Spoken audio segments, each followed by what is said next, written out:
Magandang araw po sa inyong lahat. Yan po ang buhok na gugupitan natin ng maiksi. Grandpa style. Ayan.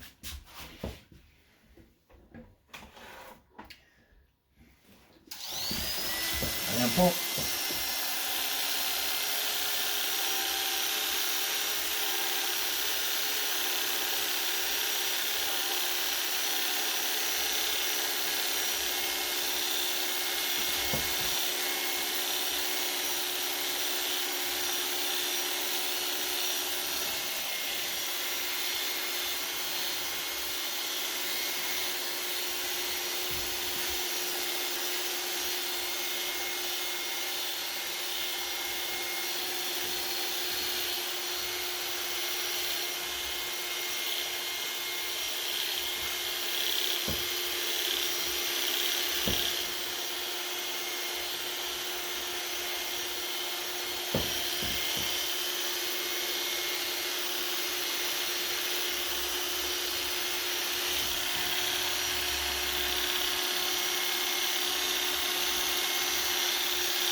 $116 attachment.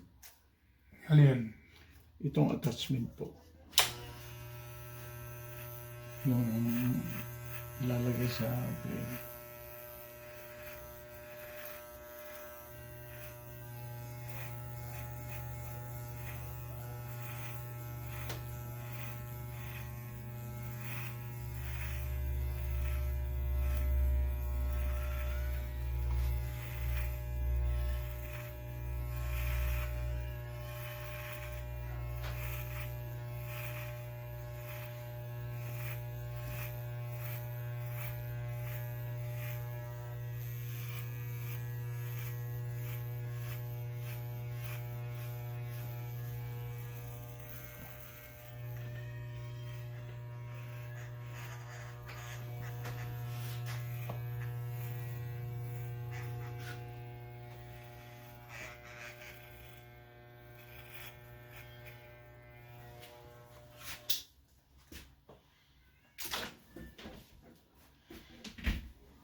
Ano? Nipis yun. Di bali, mayroon pa. Ay, yung iba. Wala na. Oo, wala nang mahaplos. Gusto ko nga kalbuhin eh. Eh, high school pa lang. Yun ang malungkot siguro. Pero, sabi naman ng iba, kay mawala ang buko, ayoko lang. Pinag-usapan namin yung nagtatransplant na doktor ng buhok. Hindi ako pupunta doon. Bakit? Bakit? Pag nawala ang buko, okay lang. Okay lang? Oo. Totoo ba yung transplant na yun? Totoo yan? Yung Transplant. totoo daw. Pero wala pa akong napadala doon.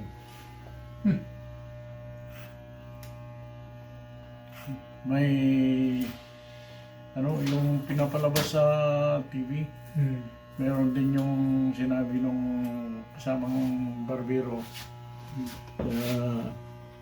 ang doktor ay taga dyan sa Canada. Eh, sabi ng mga customer eh, no, hindi ako pupunta doon. Bakit? Ayaw mo bang ano, ililipat yung mga buhok? Hindi, ayaw ko. Sabi niya. Hindi mawala ka ng buhok kahit na.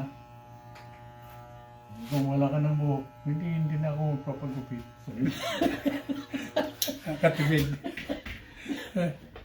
Nakatipid siya. Kaya ako sabi ko, wala naman. Yeah. Bakit ka pa magpapagupit? Wala ka ng buhok eh.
Pag maganda itong pinapag-aralan ko, Manong, baka gusto mo rin Ano yun? yung unwitty. Ha? Unwitty. Ano yan? Panglalagyan ng pera para kumita ng mas magandang kita kaysa yung pangkaraniwan na walang dyan. Kasi ibang pagkakakitaan dyan nakakatakot naman. Nawawala ang puhunan eh. Ano yun? Yung parang stock. Sa stock, no? Stock? Kung minsan nawawala ang puhunan doon. May anong maganda? Itong annuity siguro. Para sa mga may pera na hindi naman mayaman. May pera na hindi naman ginagamit. Mhm. Mga magkano ang pwede para- dyan? Maganda raw kaysa yung binibigay ng CD. O, sa bangko? Sa bangko din yan. Sa credit union po. Bangko rin. I mean yung annuity sa insurance. Insurance. Insurance company. Parang ano yun, parang Kaya Fund, parang fund. pag-aralan ko muna at subukan bago sabihin sa inyo. Kaya nung Uber, nung nalaman ko yon, sinubukan ko, naku maganda, kaya sinabi ko sa inyong lahat. Gaya ng lift. Hindi ko nasubukan ng lift pero parehas din. yung ano ko kasi, yung aking ano sa school school district. Yung pera mo doon, pwede sigurong ilagay mo sa annuity yun. Ano kinuha nila sa market Oh, Isinali. Baka inilagay sa annuity. Ha? Baka inilagay sa annuity. Ewan ko, maraming maraming tawag nun. Maraming sinasalihan ko mga investor, investment. I see. Ay, baka nalagay sa ban. Mutual fund. Ano naman kaya naman nun? Hindi ko nga alam eh. Ang problema doon kasi, pwedeng mawala ang... Malulugi.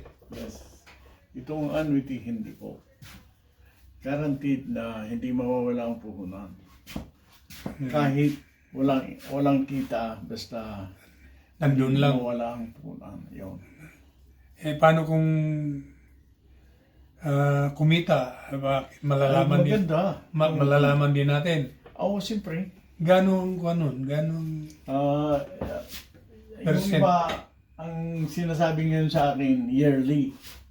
Taon-taon sinasabi kong may kita ka o wala. Yun, ang gusto ko yung mas mabilis. Yung buwanan sana. O kaya every 3 months, ganyan. Yun ang hinahanap ko ngayon. O, wala pang nakapagsabi. So, sabi ko, ayos lang. I can wait. Oo.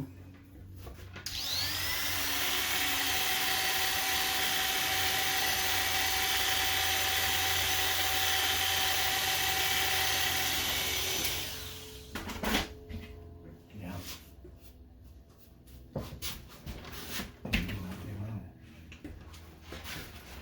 Ayan po ang grandpa style. Wala lang tiyo. Pero marami pang buhok, maiksi lang. Itong parang madalang, I mean parang wala pero madalang, mayroon pa Pero madalang. wala bang Ilalagay? remedyo dyan na tumubo? Meron. Ano? Meron. Alin? Ito, subukan mo. Di ba, inilalagay natin eh. Mayroon pa naman. Ito, crude oil, oh. See? Ni-spray. Baka pag hindi natin nilalagay ito, wala na. Baka nga ano. See? Yun naman, kaya dapat meron ka rin para araw-araw. Mayroon ako eh. Meron ako. Mhm. Bumili ako doon sa ano, yung binilan mo. Yun. Doon. Doon sa Salis. Yeah. Bakla. Diba? Ilagay mo yun araw-araw. Mm. Kasi kunti lang naman eh, hindi kailangan marami. Kasi para matuyo, kinaumagahan, ilagay mo ulit. Lalo kung pinupunasan mo palagi ng yung hinugasan mo ng tubig, hindi mawawala yun. Di ilagay mo ulit isang kunti lang man yung squirt. Nisprayhan ko nga eh. Ay, hindi. Marami masyado yun. Kunti lang. Kaya mayroon ka pa. Madalang lang. Siguro pag hindi mo ginagamit yun, Kalbo na. wala na. Wala na. See? Oo. So, sige lang. Okay lang yan. Mas mura yun kaysa Rogaine. Ano yung roding? Rogaine, yung sabi ng pampatubo ng buhok. Sabi naman ng iba, hindi naman yata totoo. Kaya, noon prescription ng doktor lang nung araw. Ngayon, hindi na. Eh, Napupulot na sa shelf. Over the counter na. Kaya sabi ko, ay, siguro totoong yung sinasabi, hindi siguro totoo. Kasi sabi nila, gusto ko yung ganito, pakakapaling. Hindi naman yata. So, hindi na ginagamit ng doktor. Ay, Manong, okay lang sa'yo? Okay lang. Ayos. Ayan. Ayos. Salamat po sa panonood. Ayos.